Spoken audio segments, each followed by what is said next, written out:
કણ કણમાં શિવ છે, દરેક જગ્યાએ શિવ છે. વર્તમાન શિવ છે, ભવિષ્ય શિવ છે. હર હર મહાદેવ. ઓમ નમઃ શિવાય. શ્રાવણ માસની સૌને હાર્દિક શુભકામનાઓ. પ્રિય ભક્તો, આજે અમે તમને એક એવી કથા સંભળાવી રહ્યા છીએ જેને સાંભળીને તમારા જીવનમાં સુખ શાંતિ આવી જશે. તો ચાલો કથા શરૂ કરીએ. એક સમયની વાત છે. ભગવાન શિવે કોઈ વાતની ચર્ચા વખતે માતા પાર્વતીને કહ્યું, જેસી કરની વેસી ભરની. ત્યારે માતા પાર્વતીએ પૂછ્યું, હે ભગવાન, કૃપા કરીને મને વિગતવાર કહો કે જેસી કરની વેસી ભરનીનો અર્થ શું છે? ત્યારે ભગવાન શિવ કહે છે, હે દેવી, આજે હું ધરતી પર સાધુ બાબાનું રૂપ ધારણ કરીને મારા ભક્ત રામધરને કહેવા જઈ રહ્યો છું કે જેસી કરની વેસી ભરનીનો અર્થ શું છે. આ કથા સાંભળી રહ્યા છો તો પૂરેપૂરી સાંભળો. કથાને અડધી અધૂરી છોડવાની ભૂલ ના કરો, કારણ કે આ પવિત્ર કથાને સંપૂર્ણ રીતે સાંભળવાથી તમને મનગમતું ફળ મળશે. તો આ કથાને સંપૂર્ણ રીતે સાંભળો. જો તમે શિવ ભક્ત છો તો ભોલેનાથનો અનાદર ના કરો અને ચેનલને એક લાઈક જરૂર કરો. અને ભોલેનાથની કૃપા પ્રાપ્ત કરવા માંગતા હો તો કોમેન્ટમાં હર હર મહાદેવ, ઓમ નમઃ શિવાય અવશ્ય લખો. કોઈ એક નગરમાં રામધર નામનો એક વ્યક્તિ રહેતો હતો. એક દિવસે કોઈ કામની બાબતમાં તેના પિતા જોડે તેનો ઝઘડો થઈ ગયો. ત્યારે રામધરના પિતાએ તેને 4 સોના મહોરો આપી અને કહ્યું કે તું ઘરમાં આખો દિવસ પડ્યો રહે છે, તું આ સોના મહોરો લઈ જા અને બહાર જઈને વેપાર કરીને થોડું ધન કમાવીને આવજે. રામધરે તેના પિતા પાસેથી સોના મહોરો લઈ લીધી અને સાંજના સમયે વેપાર કરવા માટે તે પરદેશ જવા રવાના થઈ ગયો. તે વિચારતો હતો કે આ 4 સોના મહોરોથી તે કોઈ નાનો મોટો વેપાર કરી લેશે અને ઘણું બધું ધન કમાવીને તે પોતાના પિતાને દેખાડશે. આ જ આશા સાથે તે આગળ ચાલતો જઈ રહ્યો હતો. રસ્તામાં તેની મુલાકાત એક સાધુ મહાત્મા સાથે થઈ. તે સાધુ મહાત્મા પણ પોતાના આશ્રમ તરફ જઈ રહ્યા હતા. રામધરે વિચાર્યું કે આ સાધુ મહાત્મા જોડે થોડો પરિચય કરી લેવો જોઈએ. વાતચીત કરતાં કરતાં ચાલીશું તો અમારો સફર આરામથી પસાર થઈ જશે. આવો વિચાર કરીને રામધર સાધુ મહાત્મા પાસે ગયો અને તેમને પ્રણામ કર્યા. સાધુ મહાત્માએ તેને આશીર્વાદ આપ્યા અને પૂછ્યું, દીકરા, તું ક્યાં જઈ રહ્યો છે? રામધરે કહ્યું, મહાત્માજી, મારા પિતાજીએ મને ઘરમાંથી બહાર કાઢી મૂક્યો છે અને હું વિચારી રહ્યો છું કે પરદેશમાં જઈને નાનો મોટો વેપાર કરીશ અને હું મારા પિતાજીને મોટો માણસ બનીને બતાવીશ. મારા પિતાજીએ મને 4 સોના મહોરો આપી છે અને આ સોના મહોરોમાંથી હું કોઈ વેપાર કરી લઈશ. આ રીતે વાતચીત કરતાં કરતાં તે સાધુ મહાત્મા અને રામધર બંને આગળ વધી રહ્યા હતા. ચાલતા ચાલતા રસ્તામાં રામધરે સાધુ મહાત્માને કહ્યું, મહાત્માજી, તમે તો પરમ જ્ઞાની છો. કોઈ એવી કહાની સંભળાવો જેથી આ સફર આસાન બની જાય અને મને કંઈક શીખવા પણ મળી જાય, જેનાથી પરદેશમાં જઈને મને કોઈ તકલીફ ના પડે. ત્યારે સાધુ મહાત્માએ હસીને કહ્યું, દીકરા, હું તને કહાની તો સંભળાવી દઈશ, પરંતુ મારી કહાનીનું તારે મૂલ્ય ચૂકવવું પડશે. એક કહાનીના બદલામાં હું તારી પાસેથી એક સોના મહોર લઈશ. શું તું તૈયાર છે? સાધુ મહાત્માની વાત સાંભળીને રામધર વિચારવા લાગ્યો કે મારા પિતાજીએ મને 4 સોના મહોરો આપી છે અને આમાંથી જો એક સોના મહોરું આ સાધુને આપી દઈશ તો હું વેપાર કેવી રીતે કરીશ? પછી તેણે વિચાર્યું કે આ સાધુ મહાત્મા ખૂબ જ જ્ઞાની લાગી રહ્યા છે અને વિદ્વાન લોકો કહે છે કે પરદેશમાં રહેનારો મિત્ર વિદ્યા હોય છે. તો તમારી પાસે બુદ્ધિ અને વિદ્યા છે તો તમે પરદેશમાં કોઈ પણ જગ્યાએ સુખપૂર્વક પોતાનું જીવન પસાર કરી શકશો. આવો વિચાર કરીને રામધરે મહાત્માજીને કહ્યું, હું તમારી કહાનીનું મૂલ્ય ચૂકવવા માટે તૈયાર છું. ત્યારબાદ તેણે એક સોના મોહર સાધુ મહાત્માને આપીને કહ્યું, હે મહાત્માજી, હવે તમે મને કહાની સંભળાવો. ત્યારબાદ તે સાધુ મહાત્માએ ચાલતા ચાલતા રામધરને ઉપદેશ આપવાનું શરૂ કર્યું. મહાત્મા બોલ્યા, દીકરા સાંભળ, તું પરદેશમાં વેપાર કરવા માટે જઈ રહ્યો છે તો તું મારી એક વાતનું ખાસ ધ્યાન રાખજે. જો પરદેશમાં તને કોઈ ઠીકઠાક વેપાર ન મળે તો તું ખાલી ન બેસી રહેતો. તને જે કંઈ પણ કામ મળે તે કામ તું કરવા લાગજે. આ પરદેશમાં રહેવાવાળા લોકો માટે પહેલો અને ખૂબ જ અગત્યનો મંત્ર છે. ખાલી બેસી રહેવાથી પરદેશમાં પોતાના ખિસ્સામાંથી જ ધન ખર્ચ થાય છે. એનાથી સારું એ છે કે ભલે થોડા પૈસા મળે પણ તે કામ કરીને પોતાનો ખર્ચો કાઢવો જોઈએ, જેનાથી તને કામનો અનુભવ પણ થશે અને તારો સમય પણ સારી રીતે પસાર થઈ જશે. ત્યારે રામધરે કહ્યું, ઠીક છે મહાત્માજી, હું તમારા આ ઉપદેશ ઉપર જરૂરથી અમલ કરીશ. હવે તમે મને કહાની સંભળાવો. મહાત્માજી કહેવા લાગ્યા, દીકરા કહાની તો પૂરી થઈ ગઈ. હમણાં મેં તને આ કહાની જ સંભળાવી હતી. ત્યારે રામધર કહેવા લાગ્યો, મહાત્માજી, આ તે વળી કેવી કહાની હતી કે થોડી જ વારમાં પૂરી થઈ ગઈ? આ તો તમે મને ઉપદેશ આપ્યો, મને કોઈ કહાની તો સંભળાવો. ત્યારે એક સાધુ મહાત્માએ કહ્યું, જો તું બીજી કહાની સાંભળવા માંગતો હોય તો તારે મને બીજી સોના મોહર આપવી પડશે. ત્યાર પછી હું તને બીજી કહાની સંભળાવીશ. દર્શક મિત્રો, રામધરે થોડો વિચાર કર્યા પછી બીજી એક સોના મોહર સાધુ મહાત્માના હાથમાં મૂકી અને કહ્યું, મહાત્માજી, હવે તમે મને કહાની સંભળાવો. મહાત્માજીએ કહ્યું, ઠીક છે, હવે હું તને બીજી કહાની સંભળાવું છું. ધ્યાનથી સાંભળજો. પરદેશમાં રહીને બીજા કોઈ વ્યક્તિની વસ્તુ પર પોતાનો અધિકાર જમાવવો જોઈએ નહીં. બીજાની વસ્તુને હંમેશા માટી સમજીને ચાલવું જોઈએ. ક્યારેય કોઈ ચીજ વસ્તુ પર નિયત ખરાબ કરવી જોઈએ નહીં. ત્યારે રામધરે કહ્યું, ઠીક છે મહારાજ, હું આવું જ કરીશ. હવે આગળ સંભળાવો. ત્યારે મહાત્માજી કહેવા લાગ્યા, દીકરા કહાની તો પૂરી થઈ ગઈ, આટલી જ કહાની હતી. ત્યારે રામધરે કહ્યું, અરે આ કહાની થોડી હતી, આ તો તમે મને ઉપદેશ આપ્યો છે. અરે આટલા નાના ઉપદેશ માટે તમે મારી પાસેથી એક સોના મોહર લઈ લીધી. ત્યારે સાધુ મહાત્મા કહે છે, દીકરા જ્ઞાનની કોઈ કિંમત નથી હોતી. જ્ઞાન તો અનમોલ હોય છે. જ્ઞાનની કિંમત ત્યારે ખબર પડે છે જ્યારે મનુષ્ય મુશ્કેલીમાં હોય છે અને તે જ જ્ઞાન તેને મુશ્કેલીમાંથી બહાર કાઢે છે.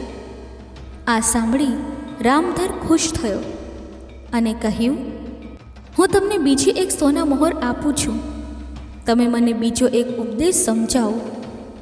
આટલું કહીને રામધરે એક સોના મોહર તે સાધુ મહાત્માના હાથમાં મૂકી.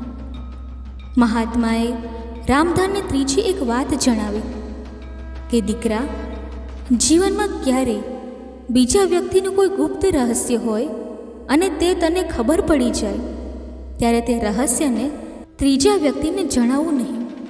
આ સૌથી અનમોલ શીખ છે. મહાત્માજીના આ ત્રીજા ઉપદેશને પણ રામધરે ધ્યાનથી સમજી લીધું. ત્યારબાદ તેણે વિચાર કર્યો કે હવે મારી પાસે ફક્ત એક જ સોના મોહર વધી છે. આ એક સોના મોહરથી તો વેપાર કેવી રીતે થશે? ચાલો આ સોના મોહર સાધુ મહાત્માને આપી દો અને તેમની પાસેથી બીજો એક ઉપદેશ સમજી લો.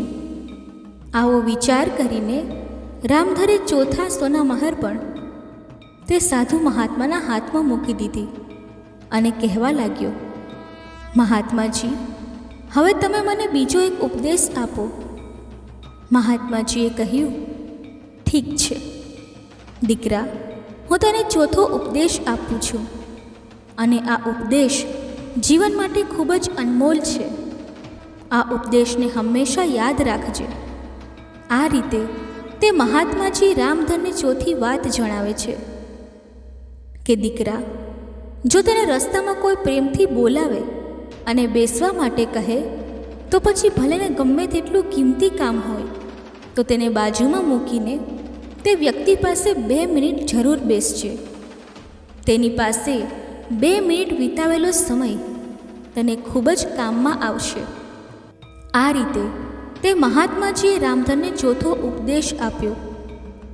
રામધર કહેવા લાગ્યો, મહાત્માજી, તમારા ઉપદેશ હકીકતમાં ખૂબ જ કિંમતી છે, પરંતુ હવે મારી પાસે પૈસા વધ્યા નહીં તો તમારી પાસેથી બીજા 2-4 ઉપદેશ સમજી લેત.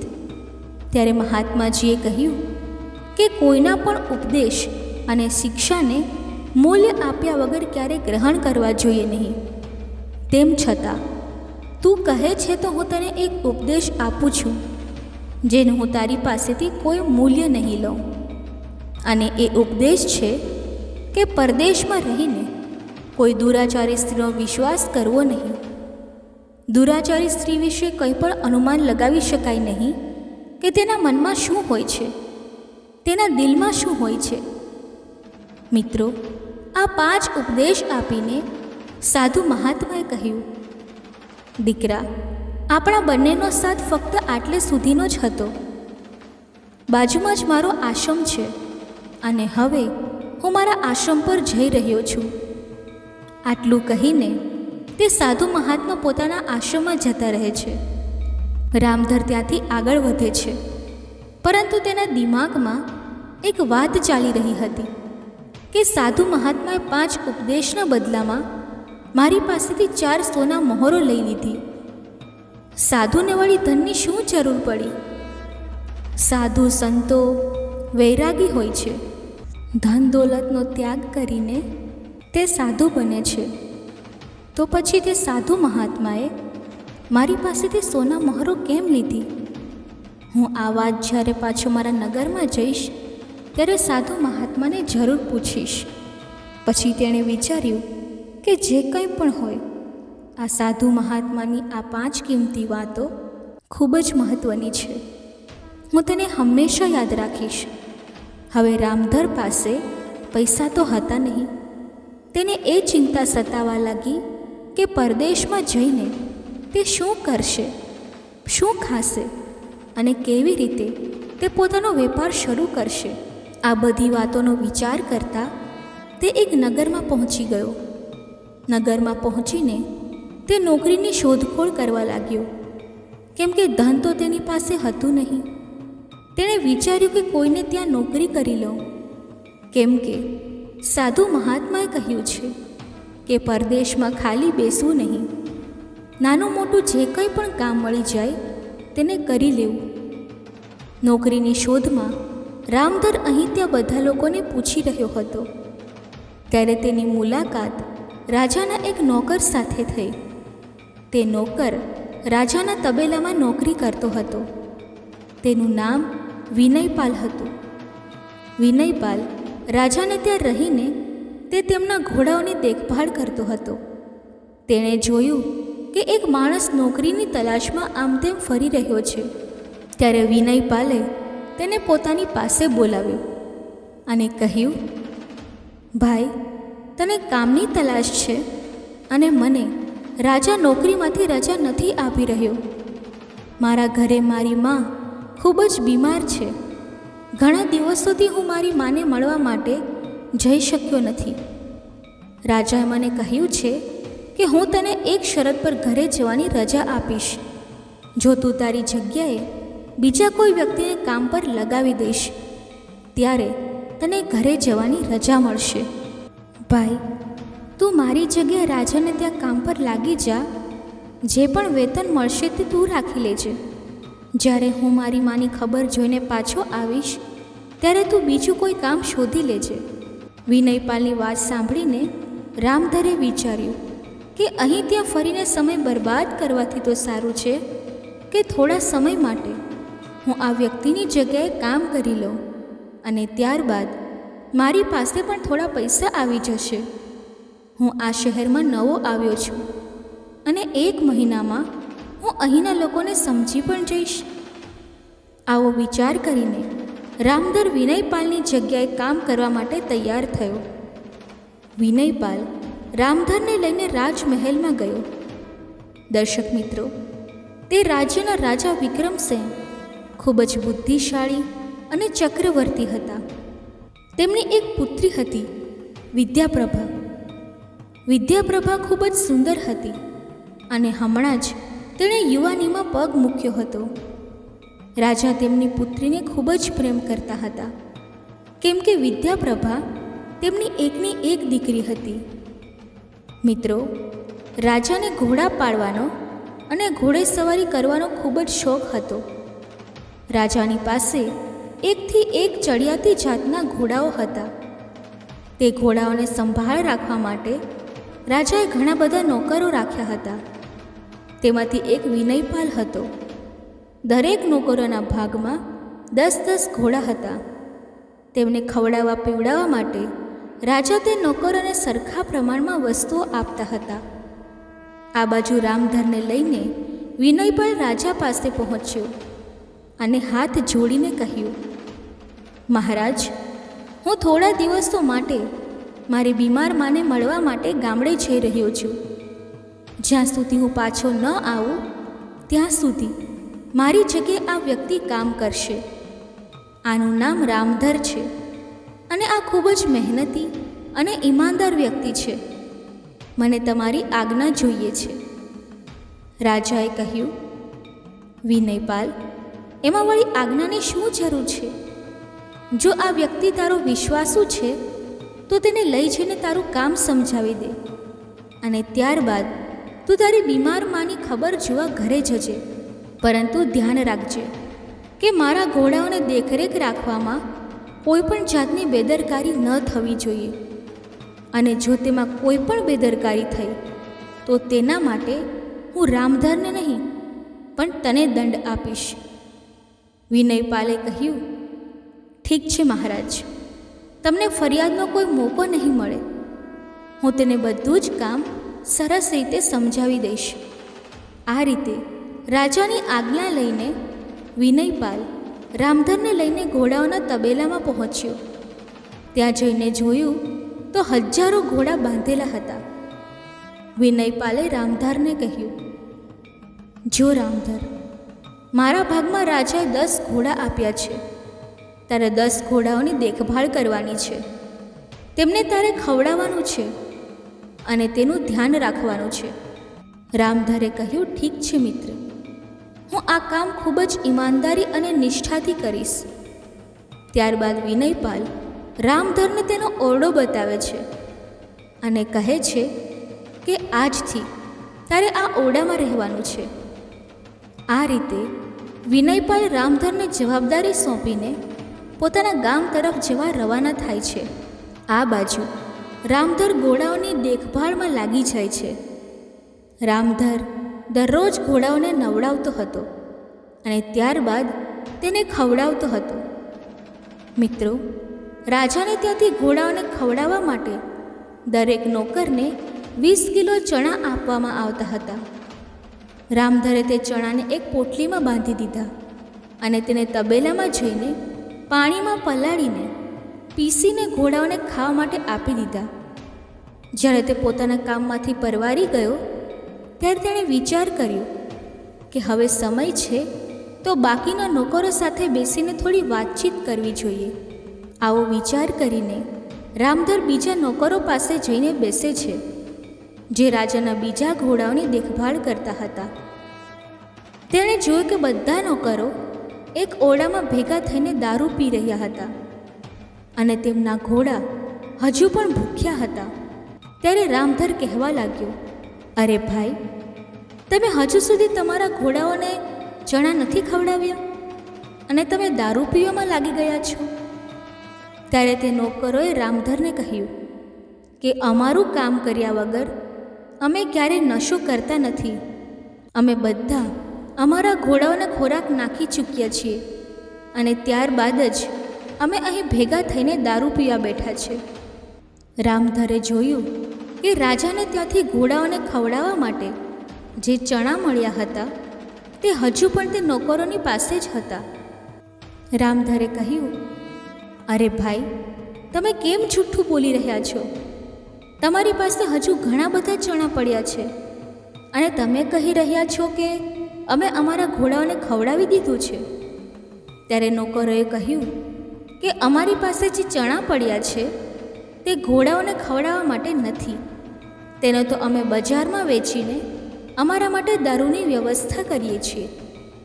પછી રામધરે પૂછ્યું, તો પછી ઘોડાઓને તમે શું ખવડાવો છો?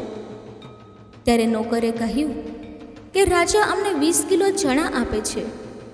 અમે 5 કિલો ચણા ઘોડાઓને ખવડાવીએ છીએ અને બાકીના ચણા વેચીને અમે અમારા દારૂની વ્યવસ્થા કરીએ છીએ. આ વર્તન રામધરને યોગ્ય લાગ્યું નહીં અને તે વિચાર કરવા લાગ્યો કે આ તો રાજા સાથે અને આ નિર્દોષ ઘોડાઓની સાથે દગો કહેવાય. તેણે કહ્યું, તમે બધા તમારું પેટ ભરવા અને નશો કરવા માટે આ ઘોડાઓને ભૂખ્યા રાખો છો.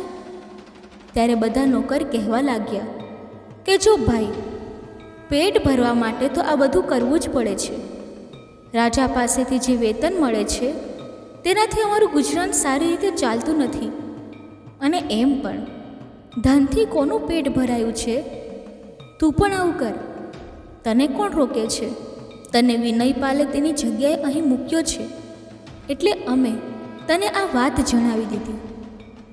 જો આ વાત તે બીજાને જણાવી તો તારી ખેર નથી.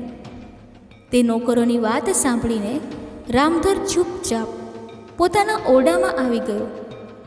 તે વિચારવા લાગ્યો કે તે લોકો સાચું કહી રહ્યા છે. આવતીકાલથી હું પણ આવું જ કરીશ.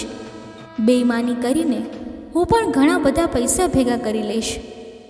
મારે અહીં ફક્ત 1 જ મહિનો તો રહેવાનું છે.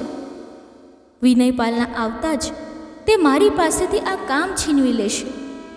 ત્યાં સુધી હું થોડા પૈસા કમાઈ લઈશ અને પછી હું કોઈ વેપાર શરૂ કરી લઈશ.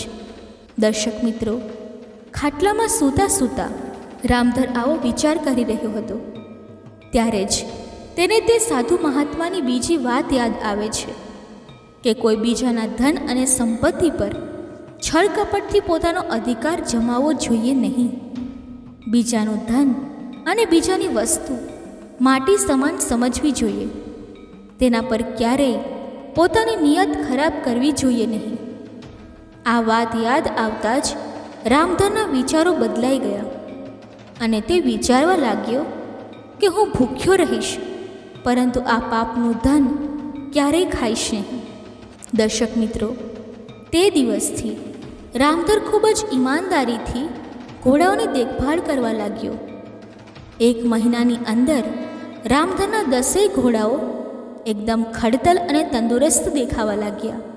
બાકીના નોકરોના ઘોડાઓ કમજોર થઈ ગયા હતા. એક દિવસે દરબારમાં રાજાએ તેમના મંત્રીને કહ્યું, મંત્રીજી, ઘણા દિવસો થઈ ગયા, મેં આપણા ઘોડાઓની દોડ નથી જોઈ. તમે નોકરોને જણાવી દો કે તે બધા પોતાના ઘોડાઓને લઈને મેદાનમાં આવી જાય. આવતીકાલે હું ઘોડાઓની દોડની સ્પર્ધા રાખીશ. ત્યારબાદ મંત્રીએ તે નોકરોને આદેશ આપ્યો. બીજા દિવસે બધા જ નોકરો પોતાના ઘોડાઓને સારી રીતે નવડાવીને તૈયાર કરીને મેદાનમાં પહોંચી ગયા. રાજાએ જ્યારે ઘોડા પર દ્રષ્ટિ કરી ત્યારે તેણે જોયું કે બધા જ ઘોડા કમજોર હતા અને રામધરના 10 ઘોડા ખૂબ જ ખડતલ અને તંદુરસ્ત હતા. તે દોડવા માટે તૈયાર હતા. આ જોઈને રાજાને ગુસ્સો આવી ગયો અને તેમણે પોતાના મંત્રીને કહ્યું, મંત્રીજી, આપણા બધા જ ઘોડાઓ ખૂબ જ તંદુરસ્ત હતા, પરંતુ હું અત્યારે ફક્ત 10 જ ઘોડા તંદુરસ્ત જોઈ રહ્યો છું. બાકી બધા જ ઘોડા કમજોર થઈ ગયા છે. આ બધા ઘોડા આટલા કમજોર કેમ થઈ ગયા? શું નોકરો તેમને ખવડાવતા નથી? મને તો એવું લાગે છે કે નોકરોએ ઘોડાઓને ખવડાવવામાં બેદરકારી રાખી છે. ત્યારબાદ રાજાએ રામધર પાસે જઈને તેના ઘોડા જોયા. ઘોડા એકદમ સ્વસ્થ અને સ્ફૂર્તિલા હતા. તે ઘોડાઓને જોઈને રાજા ખૂબ જ પ્રસન્ન થયા અને રાજાએ બીજા દિવસે રામધરને દરબારમાં બોલાવ્યો અને કહ્યું કે તું એ જ છે ને જેને વિનયપાલે પોતાની જગ્યાએ રાખ્યો છે? રામધરે જવાબ આપ્યો, હા મહારાજ, હું તે જ છું. રાજાએ પૂછ્યું કે તારા ઘોડાઓ એકદમ તંદુરસ્ત છે, તો પછી બાકીના ઘોડાઓ આટલા બધા કમજોર કેમ છે? જ્યારે હું તો બધા જ ઘોડાઓ માટે એક જ સરખી સામગ્રી મોકલાવું છું. મેં આ જ જાણવા માટે તને અહીં બોલાવ્યો છે. રાજાના પૂછવા પર રામધરે કહ્યું, મહારાજ, હું આ વાતનું રહસ્ય તો તમને જણાવી દઈશ, પરંતુ આ વાત હું તમને ત્યારે જ જણાવીશ જ્યારે તબેલાના બાકી બધા નોકરો અહીં હાજર હશે. રાજાએ આદેશ આપીને તરત જ બધા નોકરોને તેમના દરબારમાં બોલાવ્યા. ત્યારબાદ રાજાએ પૂછ્યું કે રામધર, હવે તું જણાવ કે બાકી બધા ઘોડાઓના કમજોર હોવા પાછળ શું કારણ છે? ત્યારે રામધરે કહ્યું, મહારાજ, તમારા બધા નોકરો ખૂબ જ લાલચી, બેઈમાન અને નશાખોર છે. તમે ઘોડાઓ માટે દરરોજ દરેક નોકરને 20 કિલો ચણા મોકલો છો, પરંતુ આ નોકરો તેમાંથી 5 કિલો ચણા ઘોડાઓને ખવડાવે છે અને બાકીના 15 કિલો ચણા બજારમાં વહેંચીને દારૂ લઈ આવે છે. ઘોડાઓને યોગ્ય પ્રમાણમાં ચણા ન મળવાને કારણે બધા ઘોડા કમજોર થઈ ગયા છે. પરંતુ મેં ખૂબ જ ઈમાનદારીથી તમે આપેલા બધા ચણા ઘોડાઓને ખવડાવ્યા છે, એટલા માટે મારા ઘોડા તંદુરસ્ત છે. આટલી વાત સાંભળતા જ રાજા ગુસ્સાથી લાલચોળ થઈ ગયા અને નોકરો પર ગુસ્સો કરીને કહેવા લાગ્યા, હરામખોરો, શું અમે એટલા માટે તમને પગાર આપીએ છીએ કે તમે ઘોડાઓના ભાગનું પણ ખાઈ જાઓ? બધા નોકર પોતાનું મોં નીચું કરીને ઊભા રહી ગયા અને ડરના માર્યા થરથર કાંપવા લાગ્યા. તેઓ કહેવા લાગ્યા, મહારાજ, અમને ક્ષમા કરી દો. અમારાથી ખૂબ જ મોટી ભૂલ થઈ ગઈ છે. અમે ફરી આવું ક્યારેય નહીં કરીએ. રાજાએ કહ્યું, ના, હું અત્યારે જ તલવારથી તમારા બધાના માથા ધરથી અલગ કરી નાખીશ. તમે બધાએ મારી સાથે દગો કર્યો છે. રાજાને ખૂબ જ ગુસ્સામાં જોઈને રામધર કહેવા લાગ્યો, મહારાજ, આ વખતે તમે આ બધાને માફ કરી દો. મને વિશ્વાસ છે કે આ બધા નોકર હવે ફરીથી આવી ભૂલ નહીં કરે. રામધરના કહેવા પર રાજાએ તેમને ચેતવણી આપીને છોડી દીધા. મિત્રો, રામધરની ઈમાનદારીને જોઈને રાજાએ તેને શાબાશી આપી અને તેની તબેલાના મુખ્ય નિરીક્ષકના રૂપમાં નિમણૂક કરી. રાજાએ કહ્યું કે આજથી તારું કામ એટલું જ છે કે તારે આ બધા નોકરો ઉપર નજર રાખવાની છે, અને જો કોઈ નોકર ઘોડાના ભાગના ચણાની ચોરી કરે તો તેની જાણ તારે મને તરત જ કરવાની રહેશે. આ કામ માટે હું તને દર મહિને 1000 સોના મહોરો આપીશ. રાજાએ કડક શબ્દોમાં સૂચના આપીને તે બધા નોકરોને છોડી દીધા અને રામધરની તે બધા પર નજર રાખવા માટે નિમણૂક કરી. રાજાએ પોતાની આંગળીમાં એક હીરાની વીંટી પહેરી હતી. તે વીંટી કાઢીને રાજાએ ઇનામ તરીકે રામધરને આપી અને કહ્યું કે જ્યારે તારે મને મળવું હોય ત્યારે તું આ વીંટી ચોકીદારોને બતાવજે, તને કોઈ નહીં રોકે. તબેલામાં પહોંચીને રામધરે બધા નોકરોને સમજાવ્યા કે જુઓ, આ વખતે તો મેં તમને બચાવી લીધા. જો ફરીથી તમારી ભૂલ પકડાશે તો રાજા સાહેબ તમને જીવનભર જેલમાં ધકેલી દેશે. એટલા માટે ઈમાનદારીથી પોતાનું કામ કરો. મિત્રો, તે દિવસથી બધા નોકરો ઈમાનદારીથી ઘોડાઓની સંભાળ રાખવા લાગ્યા. ત્યારબાદ તેઓએ ક્યારે પણ બેઈમાની કરી નહીં. બધા જ ઘોડાઓ ફરીથી તંદુરસ્ત થઈ ગયા. મિત્રો, આ બાજુ 1 મહિનાથી વધારે સમય પસાર થઈ ગયો હતો. વિનયપાલ પોતાની માને મળીને નોકરી પર પાછો આવી ગયો. જેવો જ વિનયપાલ ઘોડાના તબેલામાં પહોંચે છે ત્યારે બધા નોકરોએ તેને મળીને રામધરની બધી કરતૂત જણાવી દીધી કે આપણે જે ચોરી કરતા હતા તે વાત રામધરે રાજાને જણાવી દીધી અને રાજાએ તેને તબેલાનો મુખ્ય નિરીક્ષક બનાવી દીધો છે. વિનયપાલે કહ્યું, તમે લોકો ચિંતા ન કરો, હું પાછો આવી ગયો છું. હવે તો તેને અહીંથી જવું જ પડશે. નોકરે કહ્યું, ના ભાઈ, તે અહીંથી નહીં જાય, કેમ કે રાજાએ તેને આપણા બધાની દેખભાળ માટે નોકરી પર રાખી લીધો છે. ત્યારબાદ વિનયપાલ રામધર પાસે જાય છે.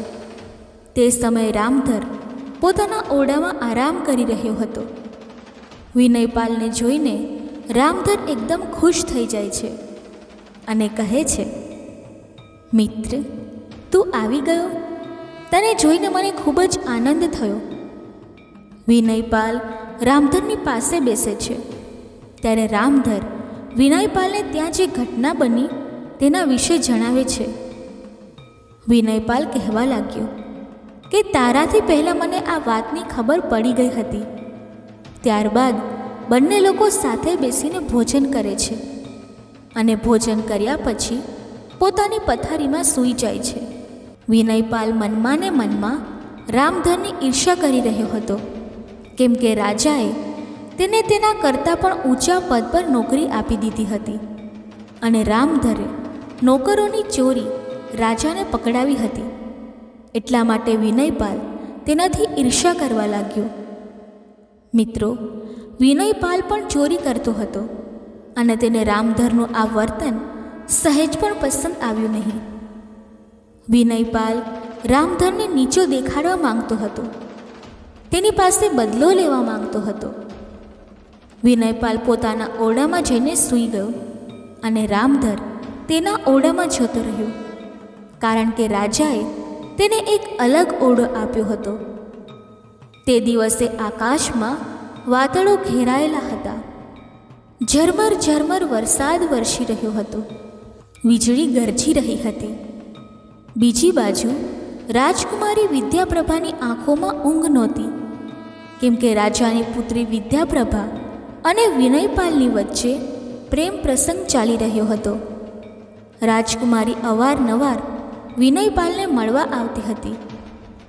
આજે રાજકુમારીને ખબર પડી ગઈ હતી કે વિનયપાલ પોતાના ઘરેથી પાછો આવી ગયો છે, એટલે તેણે વિચાર્યું કે રામધર તો હવે જતો રહ્યો હશે. રાજકુમારી રાત્રે ઉઠીને પોતાના મહેલની અગાસીમાં આમ તેમ ફરી રહી હતી. કામવાસનાની પીડાથી તે વ્યાકુળ થઈ ગઈ હતી. તેની બેચેની વધી રહી હતી. તે પોતાના પ્રેમી વિનયપાલને મળવા માટે તેના ઓરડામાં પહોંચી જાય છે. સંયોગથી રામધર પણ તે સમયે તે બાજુ ફરી રહ્યો હતો.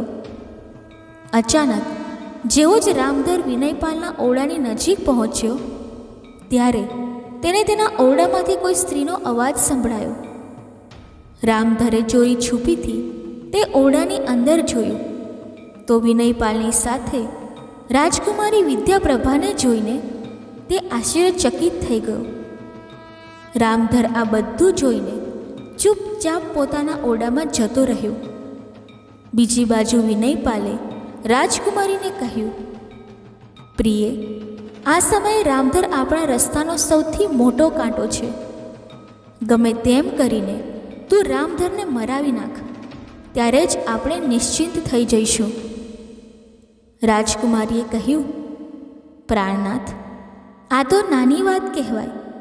તમે ચિંતા ન કરો, હું પિતાજીને કહીને તેને મૃત્યુદંડ અપાવી દઈશ.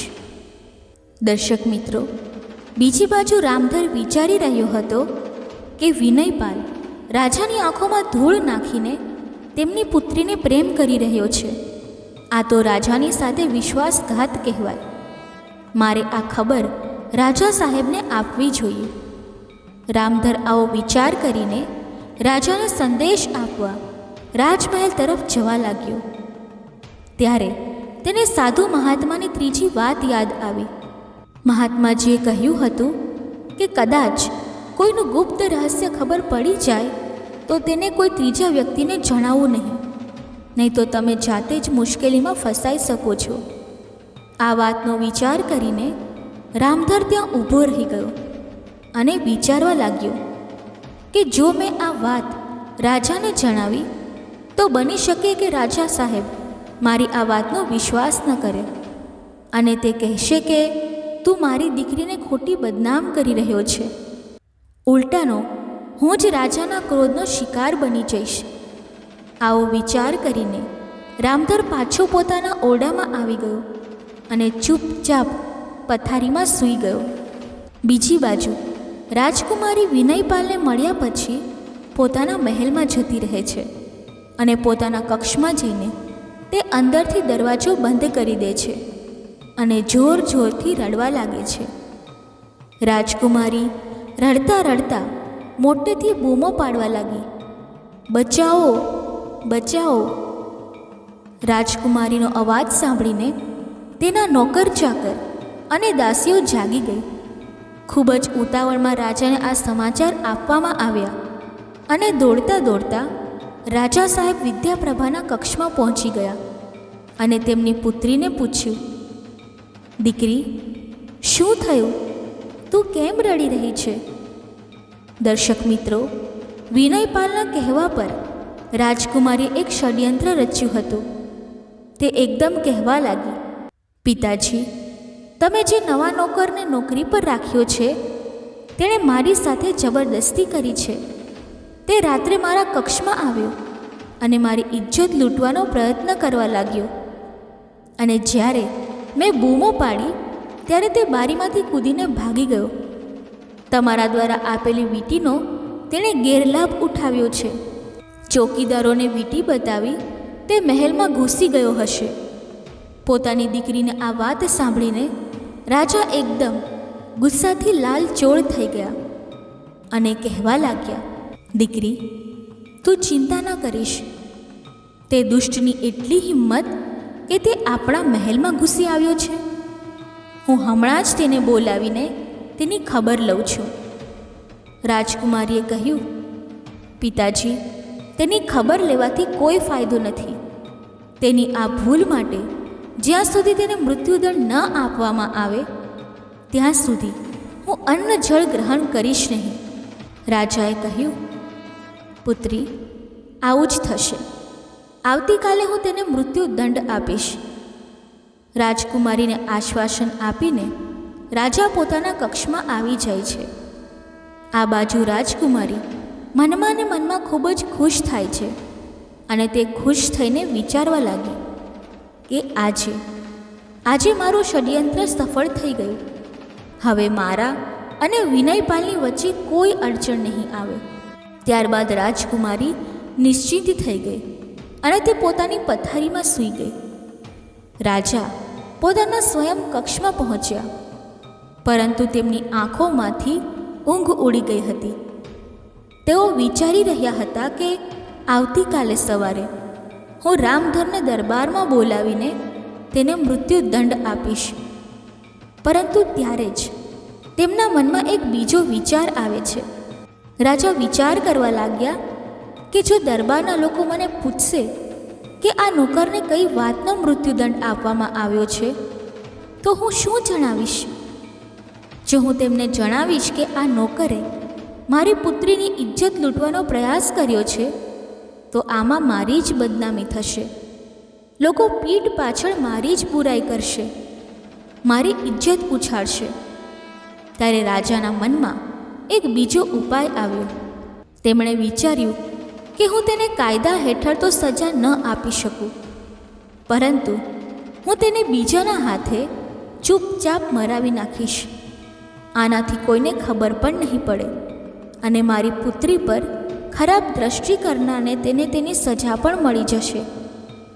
ત્યારે રાજાના દિમાગમાં કસાઈનો વિચાર આવે છે અને તે વિચાર કરવા લાગ્યો કે હું તેને આવતીકાલે કસાઈના હાથે મરાવી નાખીશ.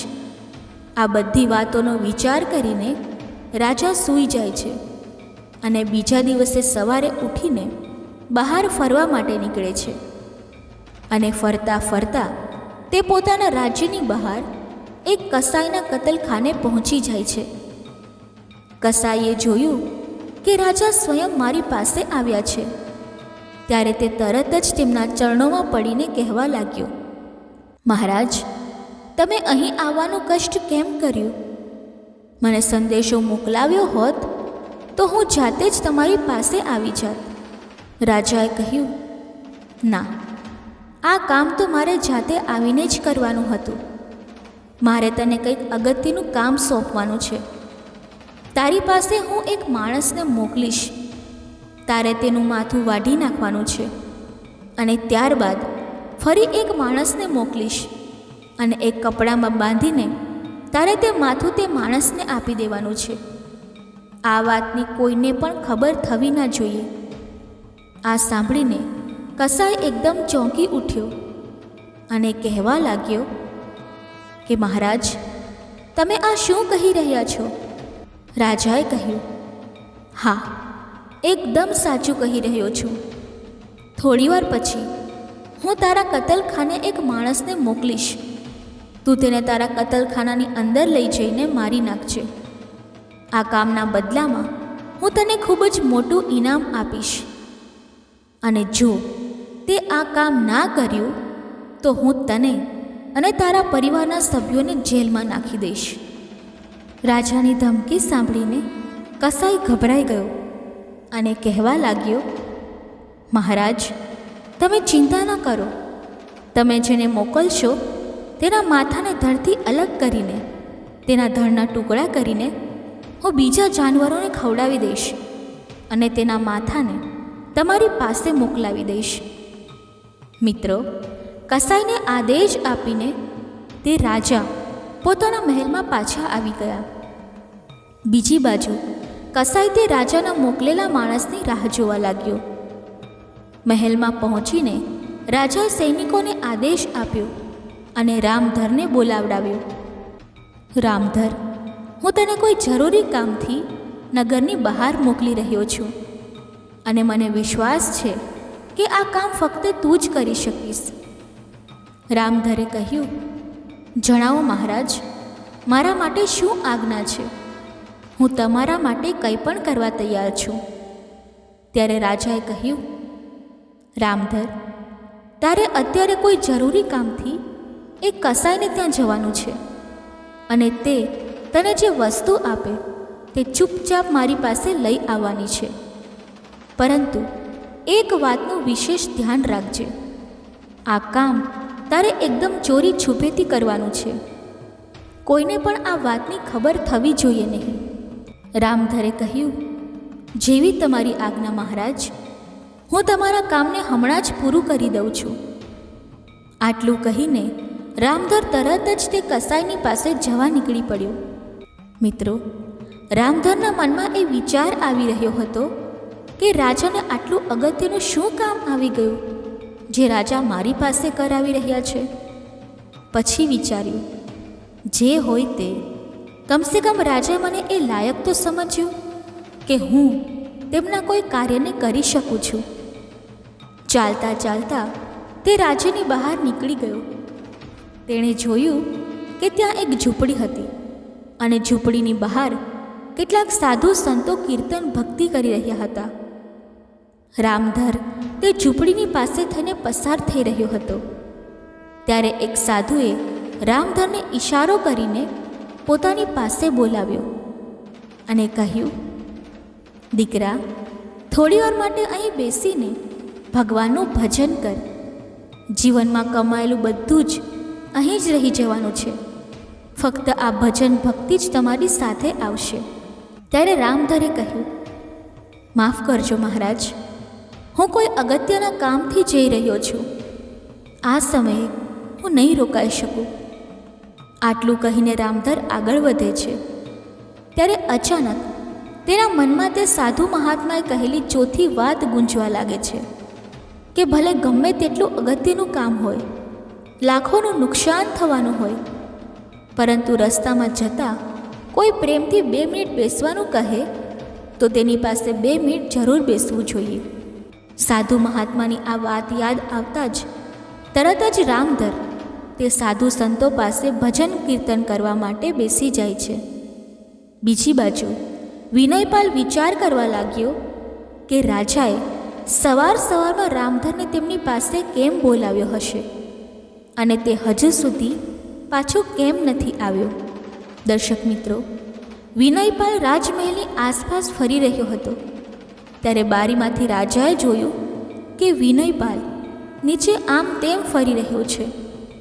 ત્યારે રાજાએ તરત જ વિનયપાલને પોતાની પાસે બોલાવ્યો.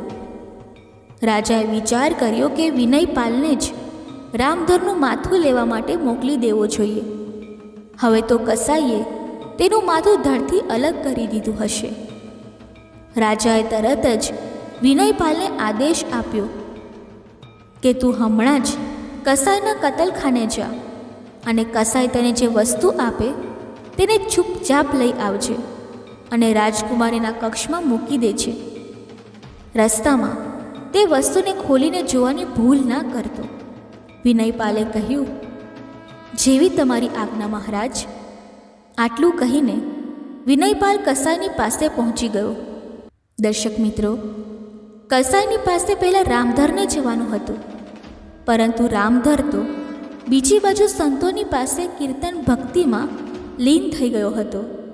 ત્યાં સુધી વિનયપાલ કસાઈની પાસે પહોંચી ગયો અને કહેવા લાગ્યો, ભાઈ, મને રાજા સાહેબે મોકલ્યો છે. તેમણે જણાવ્યું છે કે કોઈ જરૂરી ચીજ વસ્તુ તમારી પાસેથી લઈ જવાની છે. કસાઈ સમજી લીધું કે મારે આ જ વ્યક્તિનું માથું વાઢી નાખવાનું છે. કસાઈ કહેવા લાગ્યો, હા ભાઈ, તમે અંદર ચાલો, હું હમણાં જ આવું છું. વિનયપાલ નહોતો જાણતો કે કસાઈએ તેને અંદર જવા માટે કેમ કહ્યું છે. વિનયપાલ રાજાની આ યોજનાથી એકદમ અજાણ હતો. તે ચૂપચાપ અંદર જતો રહ્યો. ત્યારે કસાઈએ કહ્યું કે સામે તિજોરીમાં રાજા સાહેબે જે વસ્તુ મંગાવી છે તે મૂકેલી છે, તેમાંથી તે વસ્તુ કાઢી લો. દર્શક મિત્રો, વિનયપાલ જેવી જ તિજોરી ખોલે છે ત્યારે કસાઈ પોતાનો ધારદાર છરો વિનયપાલના ગળા પર લગાવી દે છે. વિનયપાલનું માથું ધડથી અલગ થઈને દૂર પડી જાય છે. કસાઈએ તેના માથાને એક પોટલીમાં બાંધીને મૂકી દીધું અને તેના ધડના ટુકડા કરીને ગીધ અને બીજા પક્ષીઓને ખાવા માટે બહાર ફેંકી દીધા. કસાઈ રાજાના બીજા નોકરની આવવાની રાહ જોવા લાગ્યો. બીજી બાજુ રામધર સાધુ સંતો પાસે બેસીને ભજન કીર્તન કરવામાં લીન હતો. ભજન કીર્તનમાં તેને ખૂબ જ આનંદ આવી રહ્યો હતો. જ્યારે ઘણો સમય થઈ ગયો ત્યારે બધા સાધુ સંતો કીર્તન બંધ કરીને ત્યાંથી જતા રહ્યા. બીજી બાજુ રામધર પણ ત્યાંથી ચાલવા લાગ્યો. ત્યારે તેને યાદ આવ્યું કે રાજાએ મને કસાઈ પાસે મોકલ્યો હતો અને તે તરત જ કસાઈના ઘર તરફ દોડવા લાગ્યો. થોડી વારમાં તે કસાઈની પાસે પહોંચી ગયો અને કહેવા લાગ્યો કે રાજા સાહેબે મને મોકલ્યો છે, તેમણે કોઈ ચીજ વસ્તુ મંગાવી છે. કસાઈ બોલ્યો, હા ભાઈ, હું સમજી ગયો. કસાઈએ તે પોટલી ઉઠાવીને રામધરને પકડાવી દીધી, જેમાં વિનયપાલનું માથું મૂકેલું હતું. કસાઈએ તેમને સમજાવીને મોકલી દીધો કે ભાઈ, રસ્તામાં આ પોટલીને ખોલીને જોતો નહીં તો રાજા સાહેબ તને ફાંસી પર ચડાવી દેશે. આ રીતે રામધર વિનયપાલનું કપાયેલું માથું લઈને રાજા સાહેબ પાસે પહોંચી ગયો. તે સમયે રાજા અને તેમની પુત્રી એક જ કક્ષમાં હાજર હતા. રાજા કહેવા લાગ્યા કે દીકરી, આજે તો રામધરનું કામ તમામ થઈ ગયું હશે. થોડી જ વારમાં વિનયપાલ રામધરનું માથું લઈને આવતો જ હશે. મિત્રો, તે જ સમયે રામધર તે પોટલી લઈને રાજા અને રાજકુમારીના કક્ષમાં પહોંચી ગયો. રામધરને જીવતો જોઈને તે બંને અચંબામાં પડી ગયા અને તેઓ કહેવા લાગ્યા કે તું અહીં કેવી રીતે? રામધરે જવાબ આપ્યો, મહારાજ, તમે કેવી વાત કરી રહ્યા છો? તમે જ તો મને કોઈ વિશેષ વસ્તુ લાવવા માટે મોકલ્યો હતો. કસાઈએ જે વસ્તુ મને આપી છે તેને લઈને હું સીધો જ તમારી પાસે આવ્યો છું. હું તો કોઈ જ જગ્યાએ એક મિનિટ પણ ઊભો નથી રહ્યો. ઊભા રહો મહારાજ, હમણાં જ ખોલીને બતાવું છું. રામધરે જેવી જ પોટલી ખોલી તો તેને જોઈને રાજકુમારીની સાથે રામધરના મોઢામાંથી પણ ચીસ નીકળી ગઈ. તેણે જોયું કે વિનયપાલનું કપાયેલું માથું તે પોટલીમાં પડ્યું હતું.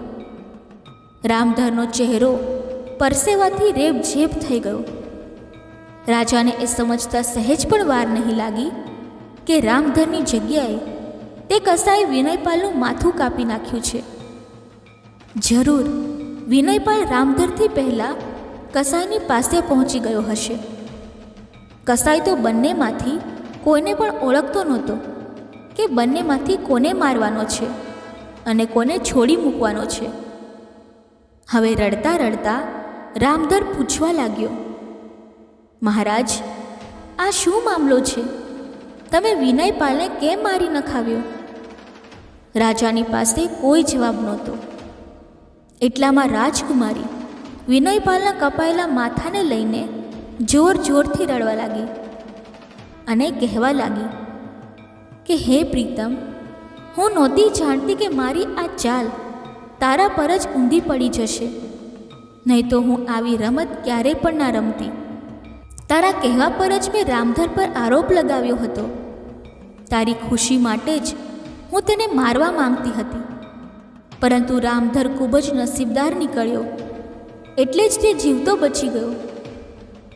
રાજકુમારી પાગલની જેમ રડી રહી હતી. રાજકુમારીના મોઢેથી જ્યારે રાજાએ આ વાત સાંભળી ત્યારે રાજાની આંખો પહોળી થઈ ગઈ. રાજાને ખબર પડી ગઈ કે મારી દીકરીએ નિર્દોષ રામધર પર આરોપ લગાવ્યો હતો.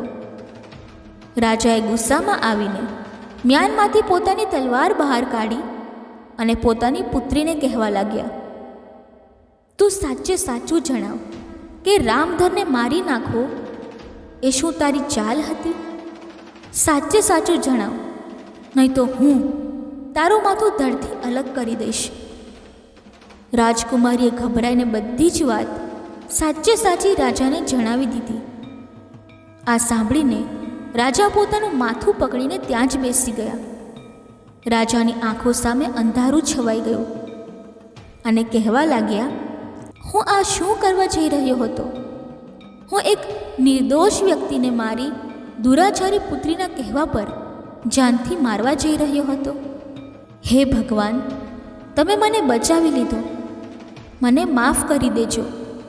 આ બાજુ રાજકુમારીએ જોયું કે રાજા સાહેબ મને જીવતી નહીં છોડે, ત્યારે તેણે તલવાર લઈને પોતાની જાતે જ પોતાના પેટમાં મારી દીધી અને મરતા મરતા કહેવા લાગી, પિતાજી, મને માફ કરી દેજો. મેં એક નિર્દોષ વ્યક્તિનો જીવ લેવાનો પ્રયત્ન કર્યો. ભગવાને મને મારા કર્મોની સજા આપી દીધી છે. મારાથી મારો પ્રેમ છીનવી લીધો. આટલું કહેતા રાજકુમારીએ પોતાના પ્રાણ ત્યાગી દીધા. દર્શક મિત્રો, આ ઘટનાથી રાજાને ખૂબ આઘાત લાગે છે. બીજા દિવસે દરબારમાં રાજાએ પોતાનો અપરાધ સ્વીકારી લીધો અને કહેવા લાગ્યા કે હવે હું મારા રાજ્યનો ત્યાગ કરું છું. હવે હું તમારો રાજા કહેવાને લાયક નથી. એટલા માટે હું મારી જગ્યાએ મારા નોકર રામધરને આ રાજ્યનો રાજા જાહેર કરું છું. રાજાનો ફેસલો સાંભળીને બધા દરબારી હેરાન હતા. બધાએ ભેગા થઈને રાજાને સમજાવવાનો ખૂબ જ પ્રયત્ન કર્યો, પરંતુ રાજા નિર્ણય કરી ચૂક્યા હતા અને તે રામધરને રાજગાદી સોંપીને જંગલમાં ભગવાનની ભક્તિ કરવા જતા રહ્યા. બધા લોકોએ રામધરને પોતાનો રાજા સ્વીકારી લીધો. નવા રાજાના રૂપમાં રામધર ખૂબ જ કુશળતાપૂર્વક રાજ્ય કરવા લાગ્યો. કહેવાય છે કે કિસ્મતમાં જો રાજયોગ લખેલો હોય તો બીજા દેશમાં જઈને પણ તમે રાજા બની શકો છો. વગર કારણે આપણે કોઈના પર આરોપ લગાવવો જોઈએ નહીં તો ભગવાનની લાકડી જરૂરથી ખાવી પડે છે. મિત્રો, રામધર રાજા તો બની ગયો, પરંતુ તેના મનમાં એક વાત હજુ પણ ગૂંજી રહી હતી કે સાધુ મહાત્માની એ 5 વાતોએ મારો જીવ બચાવ્યો છે, ત્યાં સુધી કે મને અહીંનો રાજા પણ બનાવી દીધો. મારે તેમને મળવા જવું જોઈએ. આવો વિચાર કરીને રાજા રામધર ભેટ સોગાદ લઈને તે સાધુ મહાત્માના આશ્રમ પર પહોંચી ગયા અને તેમને પ્રણામ કર્યા. રાજાએ પૂછ્યું, મહાત્માજી, હું તમારી પાસેથી એક વાત જાણવા માંગુ છું. મને ઓળખ્યું? હું તે જ વ્યક્તિ છું કે જે થોડા સમય પહેલાં તમને રસ્તામાં મળ્યો હતો અને તમે મને 5 વાતો જણાવી હતી. આજે હું એક રાજા બની ગયો છું. તમારી તે વાતો મારા જીવનમાં ખૂબ જ કામમાં આવી, પરંતુ હું એ જાણવા માંગુ છું કે તમે તો એક સાધુ મહાત્મા છો અને માયાનો ત્યાગ કરી દીધો છે, અને કહેવાય છે કે મોહ માયાથી અલગ થયા બાદ જ સાધુ મહાત્મા બનાય છે. તો પછી તમે મને 5 વાતો જણાવવાના બદલામાં મારી પાસેથી સોના મોહરો કેમ લીધી? તમે મને તે ઉપદેશ કિંમત લીધા વગર પણ જણાવી શકતા હતા, પરંતુ તમે મારી પાસેથી એક ઉપદેશ માટે એક સોના મોહરો કેમ લીધી? ત્યારે સાધુ મહાત્મા કહે છે, દીકરા, કહેવાય છે કે લોકો મફતની ચીજ વસ્તુઓને જીવનમાં યોગ્ય રીતે ઉપયોગમાં નથી લેતા. તે જ વસ્તુને ઉપયોગમાં લે છે જેના માટે મહેનત કરવી પડે છે, જેને મેળવવા માટે કઠોર પરિશ્રમ કરવો પડ્યો હોય, જેમાં ધન વપરાયું હોય. મફતની વસ્તુ અને મફતના ધનને લોકો પાણીની જેમ ઉડાવી દે છે. જો મેં તને મફતમાં જ્ઞાન આપ્યું હોત તો કદાચ તમે તેનું પાલન કરત નહીં. તેથી મેં તમારી પાસેથી તે વાતોના બદલામાં સોનાની 4 મોહરો લીધી. એટલા માટે મનુષ્યએ ક્યારેય મફતની વસ્તુઓ પાછળ પડવું જોઈએ નહીં. હંમેશા પરિશ્રમ કરીને કમાઈને જ ખાવું જોઈએ. તે જ ફળદાયી હોય છે. રહી મારા લોભની વાત, તો મારી અંદર લેશ માત્ર પણ લોભ લાલચ નથી. તમે મને જે 4 સોના મોહરો આપી હતી તે આજે પણ મેં સંભાળીને રાખી છે.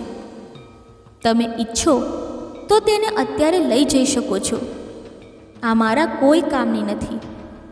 એને લઈને તમે ગરીબોમાં વહેંચી દેજો.